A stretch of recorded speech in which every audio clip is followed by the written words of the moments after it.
The broadcast is now starting. All attendees are in listen-only mode.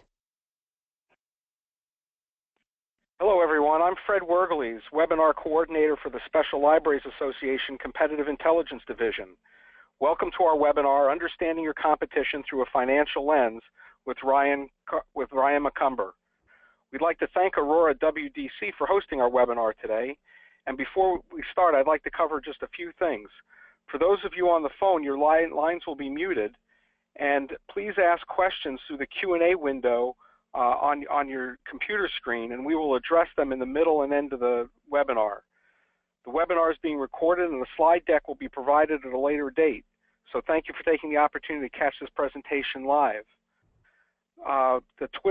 Please feel free to use social media during the webinar, and the Twitter hashtag for the webinar is hashtag SLACID.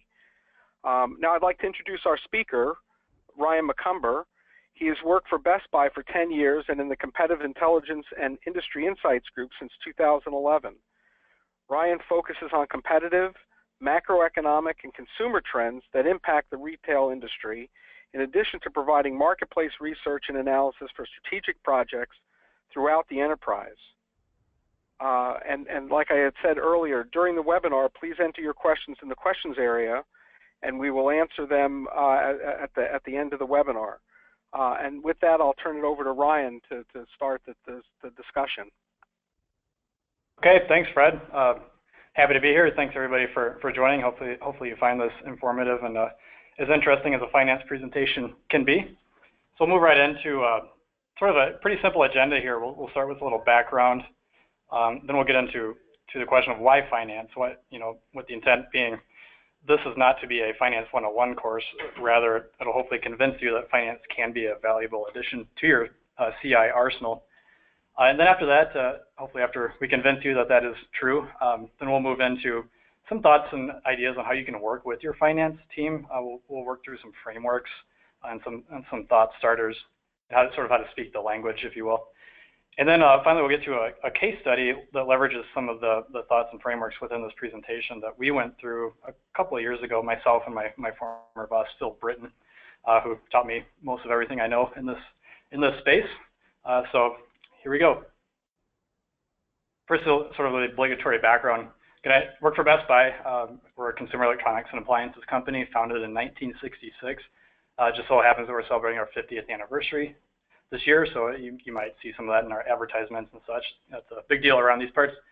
We were formerly called The Sound of Music, which was funded by Dick Schultz. Kind of an interesting story there is it used to be more of a boutique shop until a tornado came through the town in which the building was located, and it ripped the roof off basically, and they had to follow up with a fire sale of all the inventory, and that was a huge insight for our company, and that people like to go through and buy stuff marked down at the lowest price, and that kind of led to the big box store format that we have today. So we do about $40 billion in annual revenue, 1,600 stores, and 125,000 employees.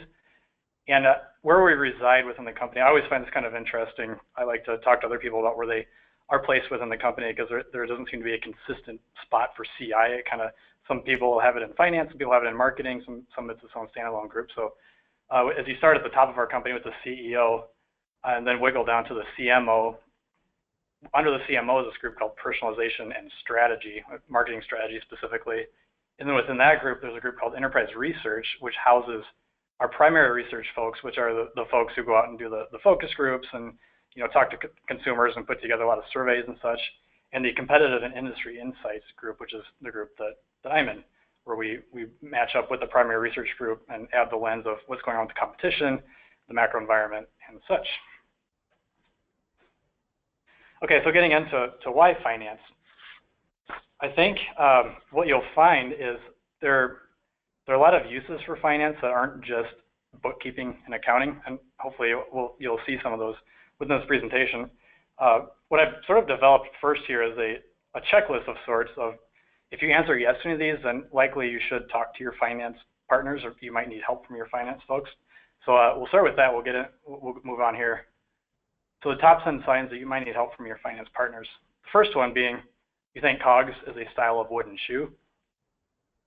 The next one, you try to look for the cash flow ride at the amusement park. Number 8, you think a balance sheet goes in the linens drawer. Number 7, you think net present value is the amount Santa spent on your kids. Number 6, you think an abacus is the first name of a character in To Kill a Mockingbird. 5, you think Paul Volcker is a bad guy in Star Trek. Number 4, you wonder why some profit is gross. Number 3, you can't spell 10K or 10Q. Number 2, you think Alan Greenspan is a 24/7 news channel. And number 1, you try to trade 50 basis points for a prize at Chuck E. Cheese. So again, if you've answered yes to any of these, you might want to check with your finance folks. Okay, moving past that, how I like to think of finance, I like to think of it alongside sort of medical instruments, where specifically medical instruments can tell you how healthy a person is. Well, much like that, financial metrics can tell you how healthy a company is. And from there, you need a doctor to decode the medical instruments to tell you what they're saying. In similar fashion, your finance partner can help you decode the financial metrics of a company for a fraction of the cost of a doctor. And an important point here leading into the next section is financial analysis doesn't work independent of the existing competitive insights toolkit. Rather, it's complementary. You don't replace finance or you don't replace other components of your toolkit with finance. It's an add-on. So as you guys are working through your competitive analysis, there are a number of frameworks that can come in handy for different situations. And to complete those frameworks, you need to understand a lot of different things about the competitor. Further, to understand those things, you need input such as secondary research, primary intel gathering, and the like. So adding finance angle to your CA toolkit enhances your ability to do a number of things. For example, break apart your competition into digestible portions. We'll talk some about that in the next section. Identify key performance metrics and vulnerabilities of your competitor or competitors. It can help you create an early warning system by identifying key performance indicator, the trends and the deviations within those trends.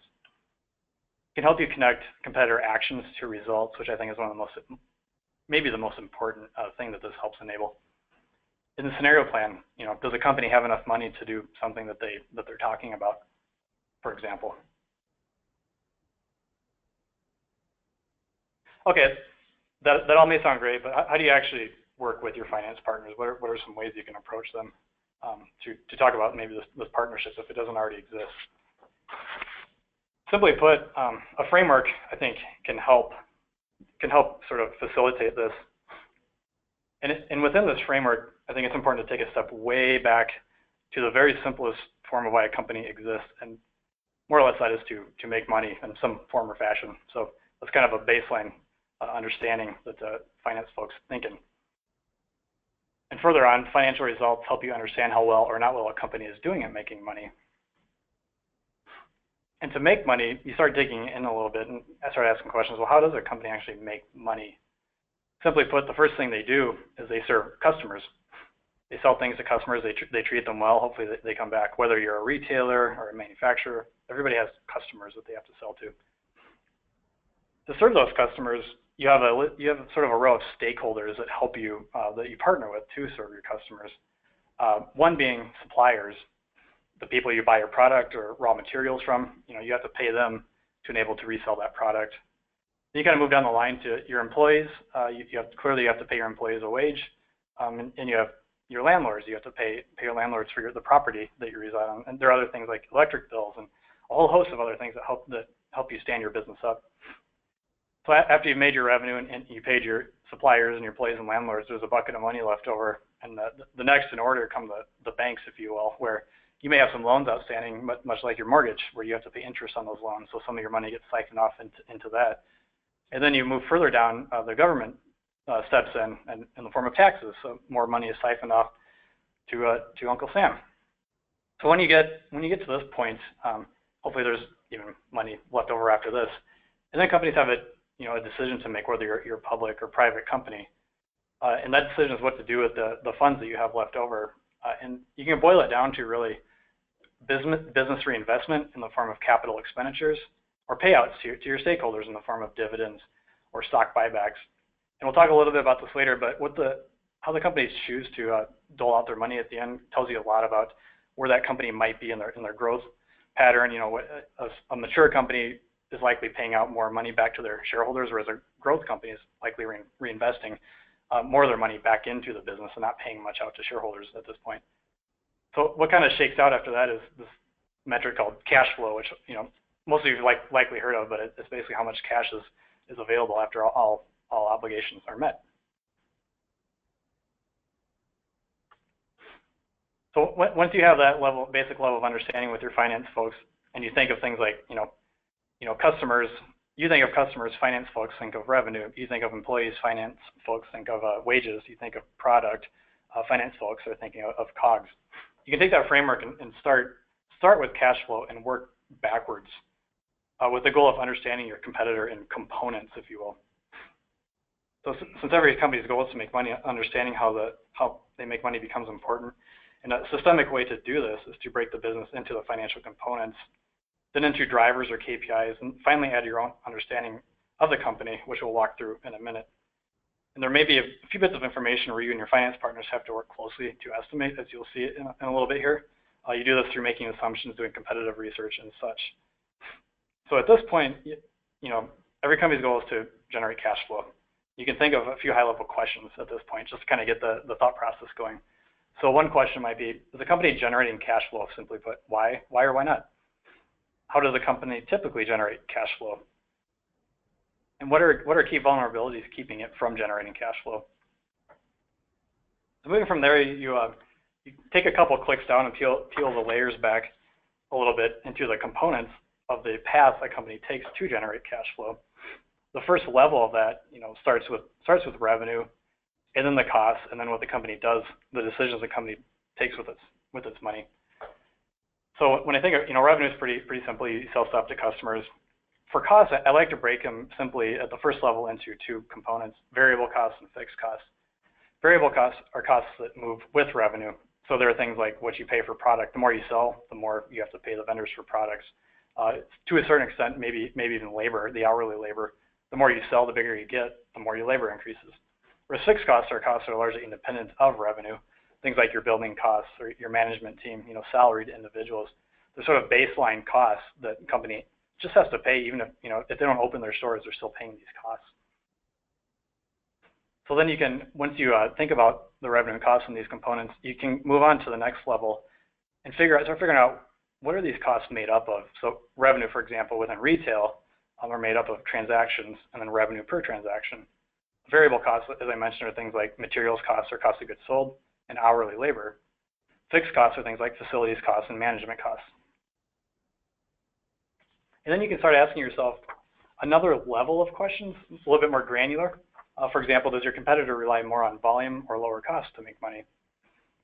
Or do they rely on higher prices or premium products?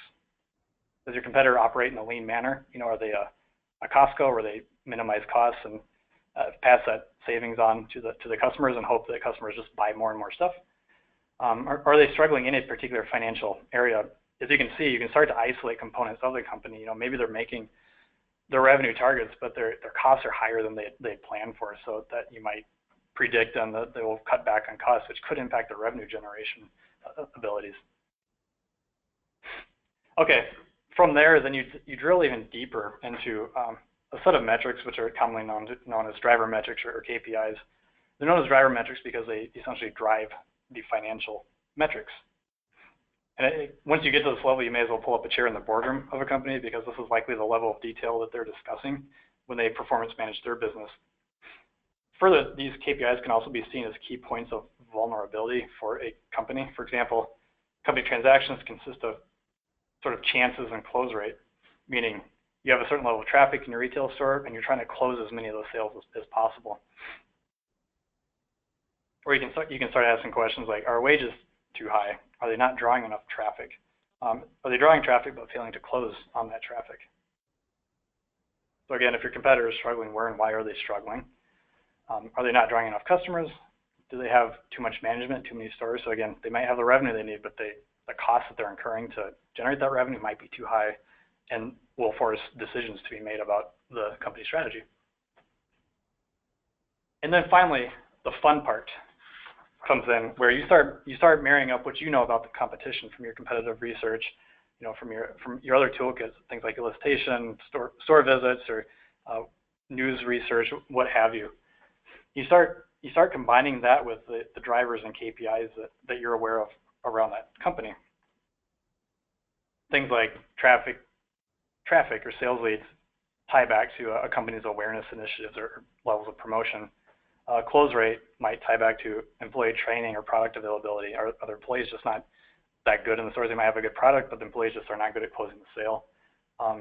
Units per transaction or average price kind of go back to assortment strategy, upsell tactics, and then you move into costs where you have average cost per unit, shipping costs, number of employees, average wage, which ties back to their labor model and labor strategy. It might be a company that tries to squeeze as much out of every individual as possible, or maybe the company over-invests in labor to labor may not be at full capacity, but they always want that extra capacity there just in case volume spikes. Then you get into the fixed costs like number of locations. You start asking about their store strategy or their types of locations. Where are they putting their factories or stores? Headcount management structure. Are they heavy at the top, or do they try to run a pretty lean management organization? And then again, you get into the decisions around what does a company do with the money that it has left over, and that comes into the stage that the company is. Is it a growth company, or is it a stable, steady state company? So, great. Who does what? It's easy to put all this on paper, but how do you actually start putting numbers to these and connecting the insights? The way I like to think about it is your finance team can help you work left to right on this profit tree. They can help you understand the revenue of the company. They can break down the costs, assuming the information is available. And the CI team comes in, I like to think, from right to left. They know things around what the company is doing. How are they meeting their customers? What strategies? What is the psyche of the company? How are they wired? What is their thought process? With wargaming, you can get an idea for how they might react to certain situations. And these sort of meet in the middle and start combining these insights with your finance partners.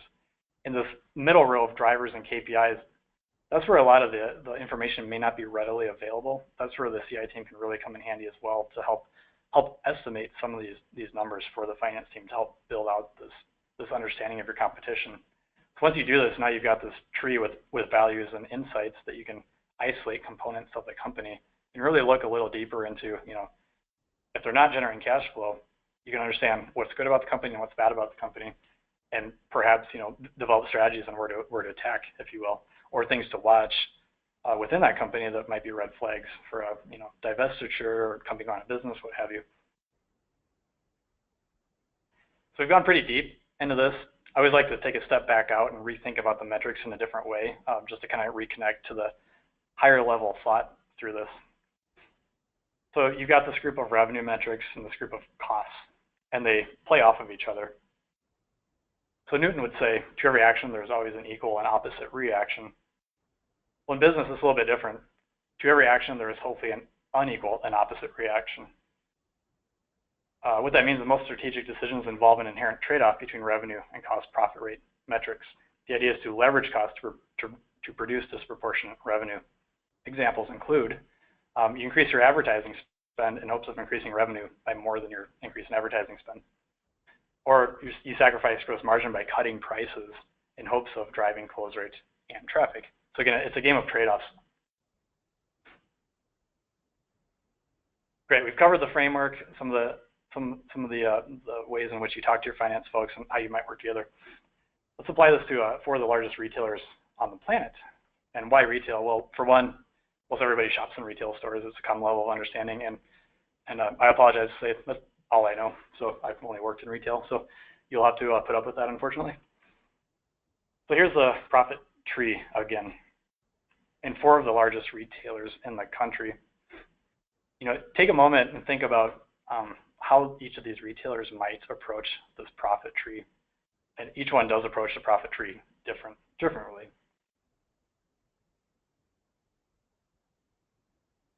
So give you a few seconds there. Basically, each of these companies they're all different. Each company has different growth strategies. They have different merchandising assortment strategies. They pay attention to different financial indicators. In short, each of these companies defines winning differently, which means you can't treat them the same when analyzing their business. But think back to the profit tree. You can't treat them the same, but you can at least put them sort of in the same framework and see where they're different. among each other and or maybe even over time, which is another component of how you look at this, is these metrics change over time, so you want to look for patterns in these metrics.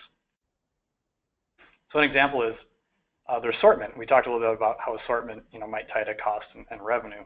The companies that we listed on the previous page all have completely different assortment strategies as depicted here on this chart. Specifically, Amazon's goal is to offer as many products as possible. Ideally, they like to sell everything that you can sell in this world. Their SKU and vendor setup is highly automated, doesn't need to scale headcount to scale assortment. So they can keep adding more and more assortment because they have everything automated. They don't really need to add a merchant for every new category that they want to get into. This is basically the opposite strategy of Costco, which offers a tightly curated, carefully selected SKU assortment. It sells fewer items in tremendous quantities. They work closely with vendors. They have about half of their SKUs are what they call treasure hunt SKUs that change up, and they have their core set of SKUs that you can find in the store every time you go in there. Walmart kind of splits the difference, and Target is sort of like Walmart with a bigger focus on experience. So their fixed costs, if you remember back to the profit tree, their fixed costs are higher because they have more employees per square foot. Their store fixtures are a little bit nicer. The store is a little brighter lit. They don't have as much product per square foot. They do that in hopes of creating a better experience to get at a certain type of customer who might spend more per transaction. Now that you've kind of gone through this exercise, maybe with a few competitors, you can organize and understand your competitors by similarities and differences.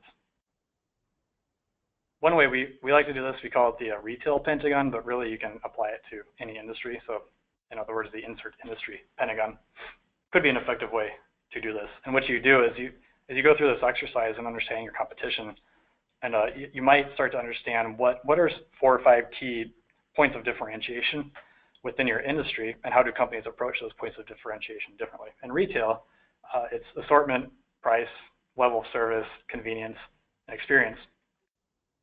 So the 4 companies we just talked about, you can start to bucket them and see within your industry, where is it sort of saturated, and where is it not saturated, and therefore where is an opportunity for either your company or another company to come in. So in retail, at least for the companies that we watch, there's kind of a missing space in the services component here, where Best Buy, we like to think we play more in the services side of the business, so that's one of our main point of differentiators. Now, when tying this back to the financial metrics, here's an example where Target focuses on experience and convenience. Costco focuses on price and convenience. And then you've got a financial metric called gross profit rate, which is essentially revenue minus cost of goods sold, or the percentage of dollars left over after paying your vendors. There's a lower gross profit rate and a higher gross profit rate. Give you a minute to guess which one belongs to which company.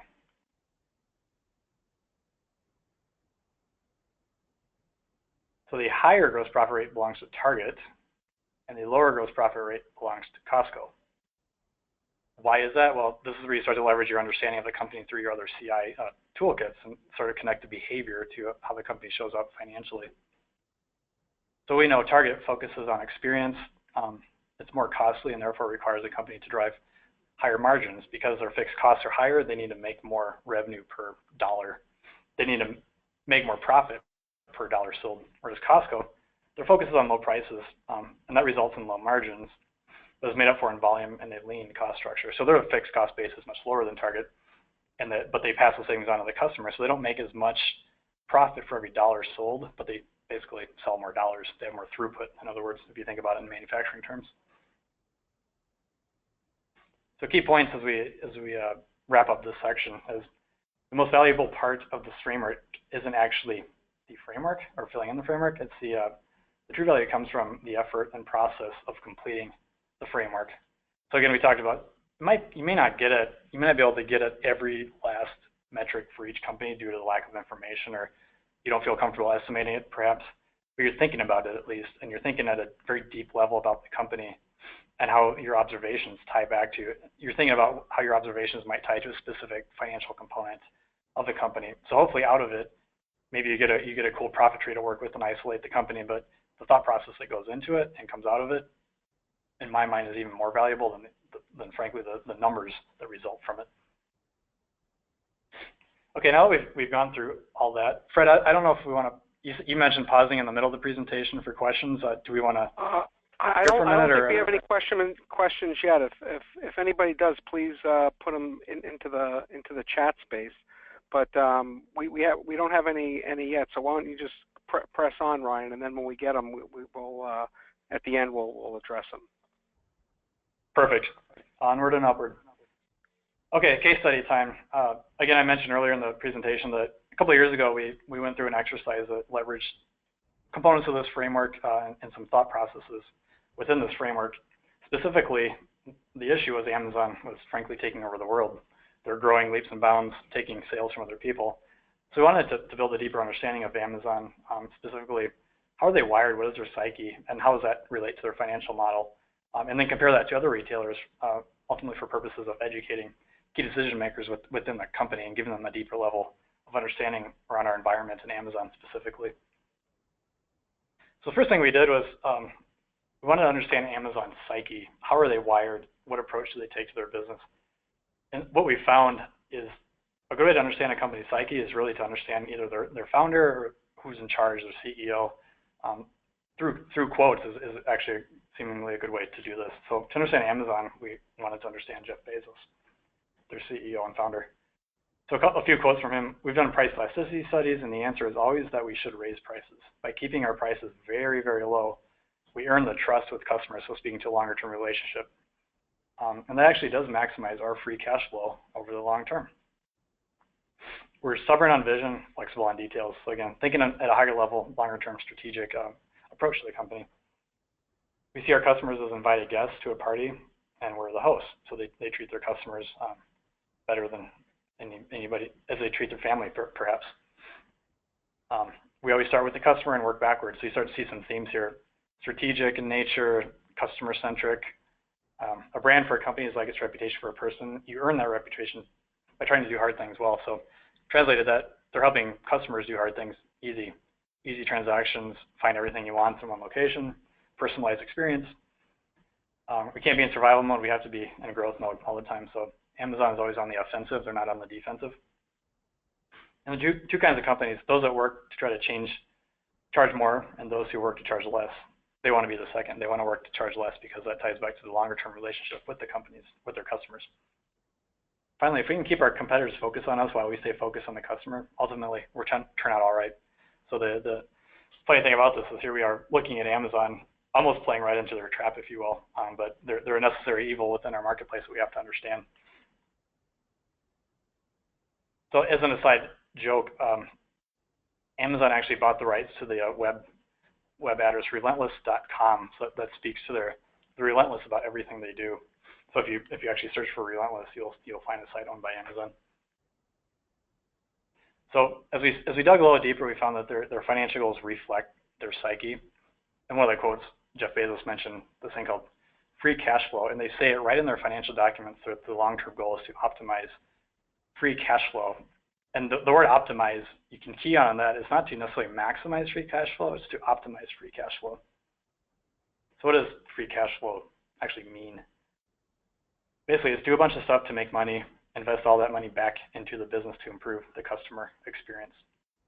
So free cash flows, really quickly, is you have your operating cash flow, which is the money your business generates, and you subtract out of that the amount of money that you reinvest back into the business. So if you remember back to the profit tree, companies had to make decisions around what they do with the money that's left over.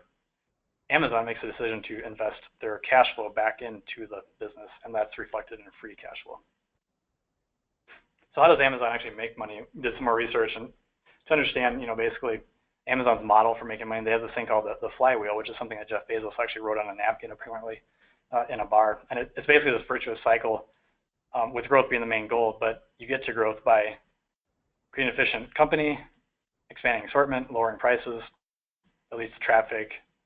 It leads to sales. And also they have sellers on their website too, where they attract people to sell products through their website.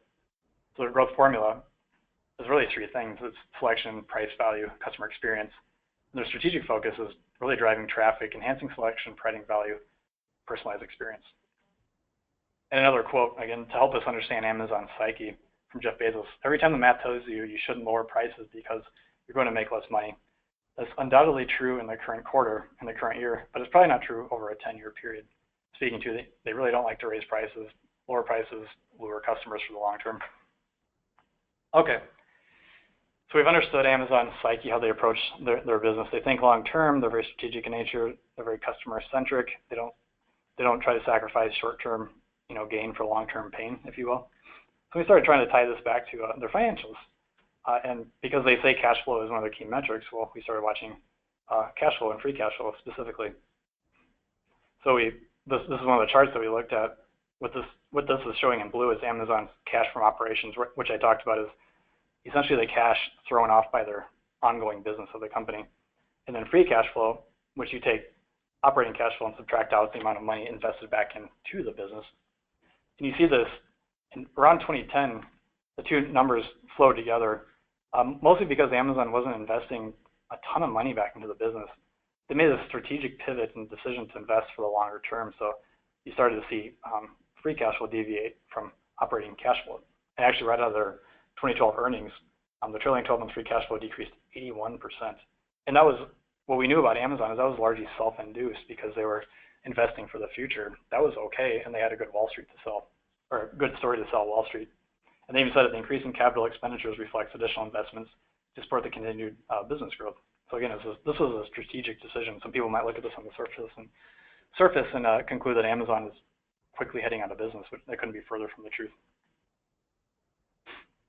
So then over time, there was this point where their free cash flow did approach zero. So they got to the point where they could invest, they were investing as much money as they could back into the business. Well, that's not sustainable. So they clearly had to start thinking a little bit differently. And to us, this was an early warning indicator. As it was trending to zero, we knew that they're probably going to start doing something to get that free cash flow number back up a little bit, not all the way back up to regular cash flow, but at least back to a respectable level where they can start putting money in the bank. So sure enough, we started seeing some news headlines. Small online merchants filed suit against Amazon.com. What this was is, again, Amazon has their marketplace where they have a bunch of smaller merchants selling through them.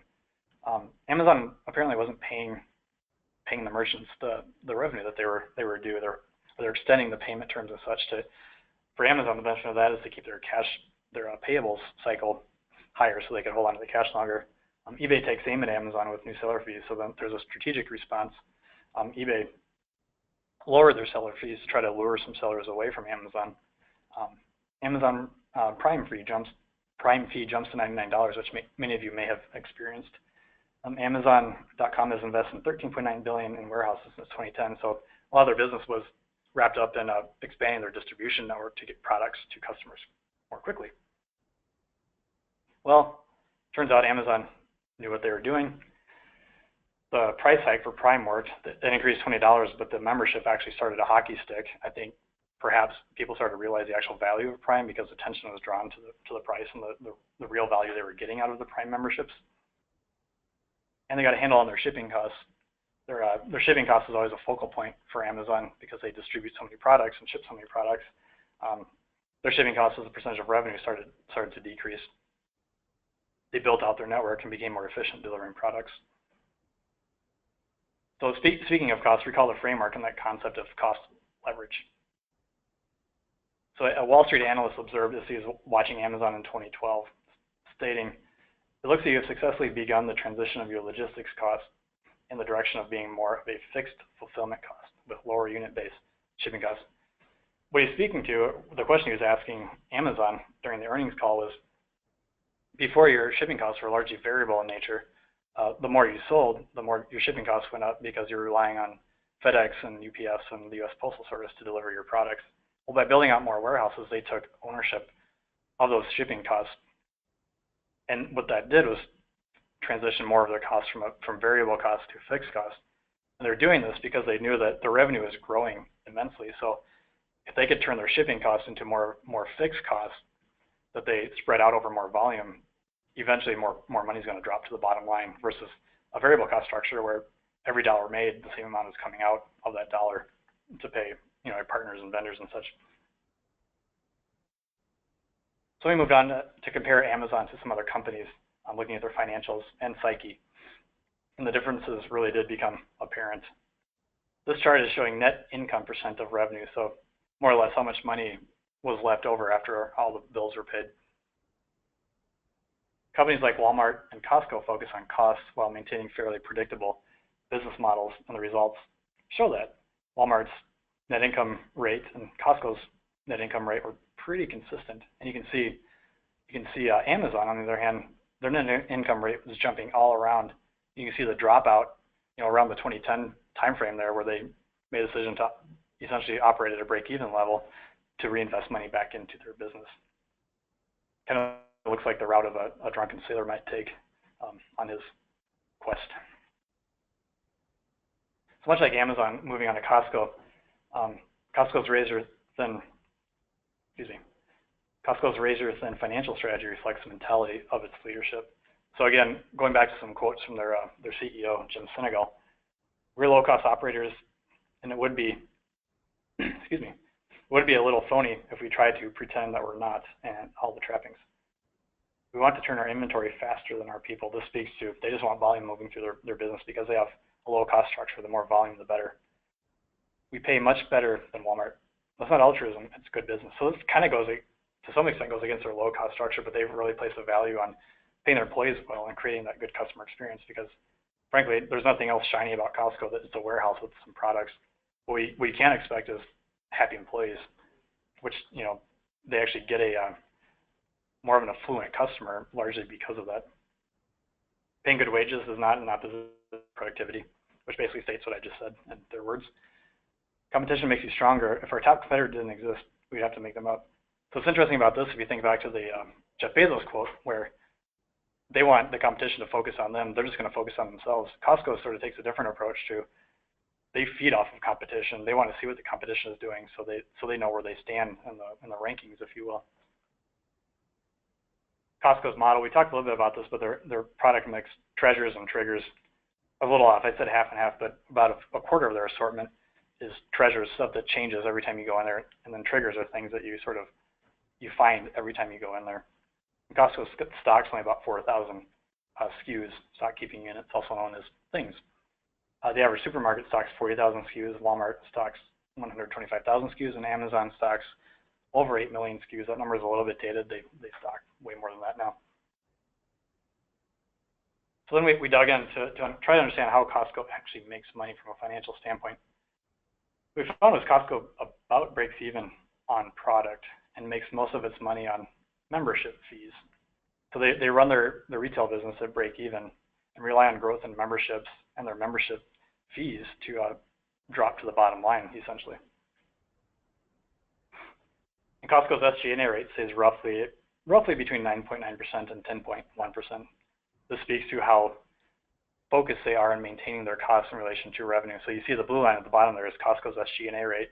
You see the SG&A rates of some of the other companies. Amazon is kind of all over the place.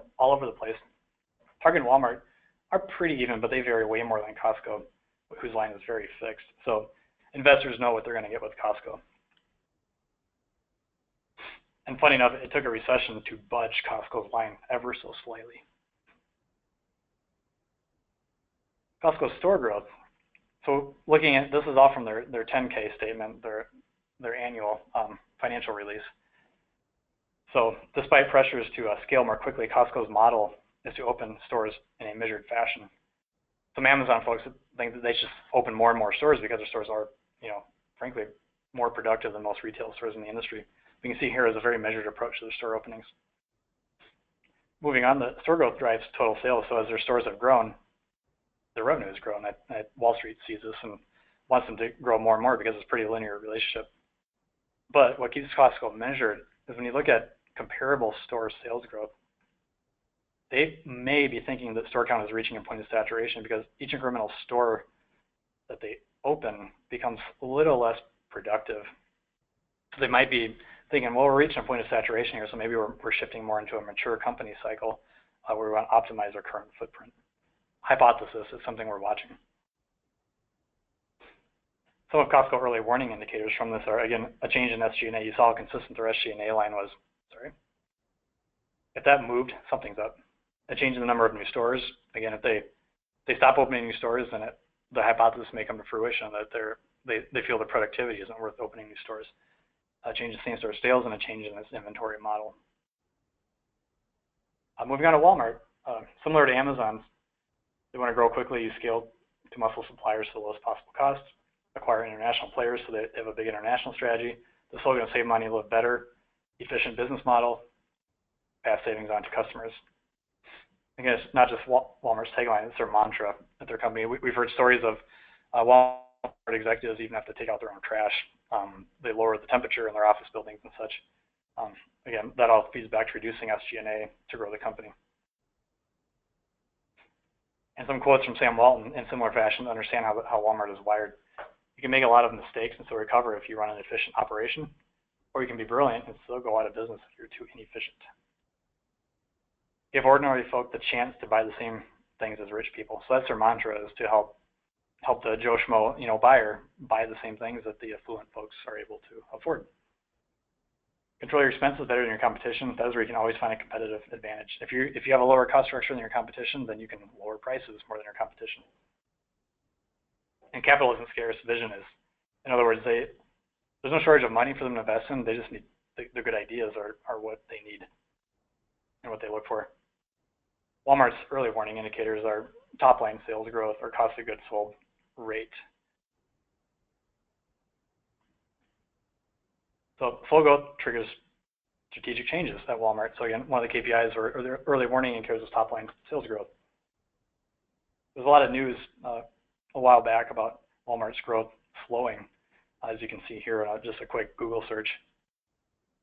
So to us, we saw that and we thought, well, Walmart probably is going to start doing things a little bit differently. And sure enough, they started to announce some new things like Walmart Pay, which is an app that you can use to pay for products in Walmart stores. And it helps. A lot of Walmart's customers are what they call unbanked customers, meaning they don't have credit, they pay in cash. Walmart's sales slow as Giant takes a hard look at marketing media.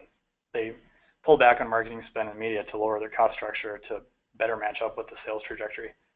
Walmart is spending $1.5 billion on higher wages and training the next year. Might sound a little bit familiar if you think about the Costco model. They saw some value perhaps in what Costco was doing, decided to make their employees happier and train them better. Walmart also said it was adding curbside pickup for groceries, so making things more convenient for customers, all in hopes of reigniting the stagnant sales that they're seeing. Okay, take a deep breath and think back to what does this all mean? Well, when we looked at all these retailers, what we're seeing is, in a sense, Porter's five forces in action in real time.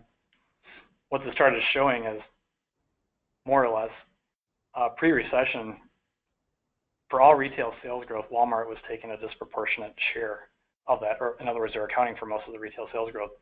Let's flip post-recession.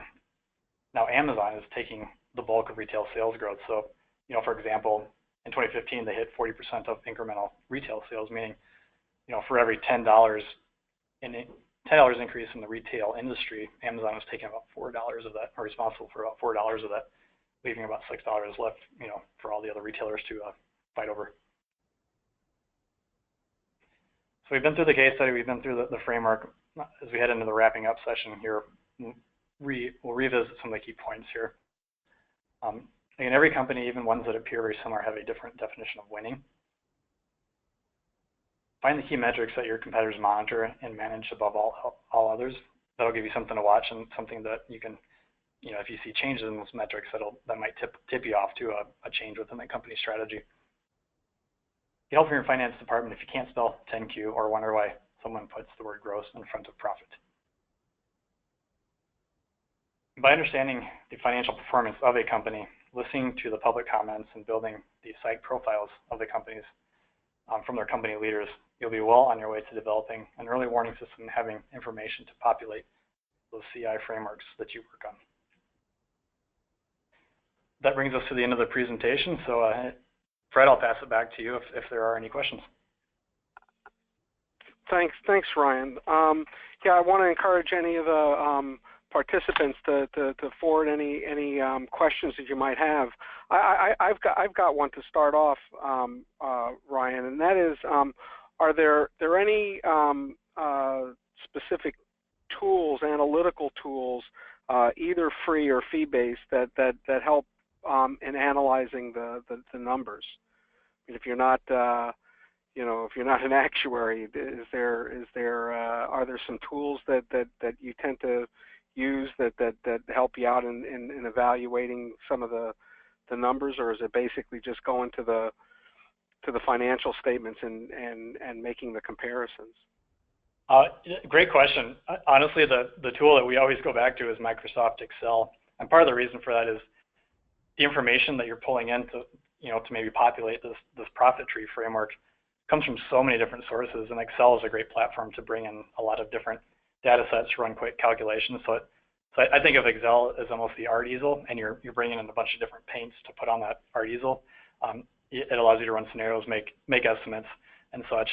So I would just recommend starting with Excel, where the variation really comes from is the source of the information. You mentioned financial statements. You can get information from going into stores or visiting factories, talking to former employees. A lot of the traditional CI toolbox sets or tools in the CI toolbox is where you'll get a lot of the valuable information to then build this within Excel. And again, if you build a relationship with your finance partners, they'll be able to they'll have the tools necessary to build some of this stuff out. I see, and I've got another question too, somewhat related to that. Are there other collection methodologies that you use? I mean, is there any like secret shoppers or mystery the mystery shopping, those kinds of things that are used? And could you talk a little bit about those without revealing too much about what you do? No, that's a great question. Happy to. Secret shopping is huge.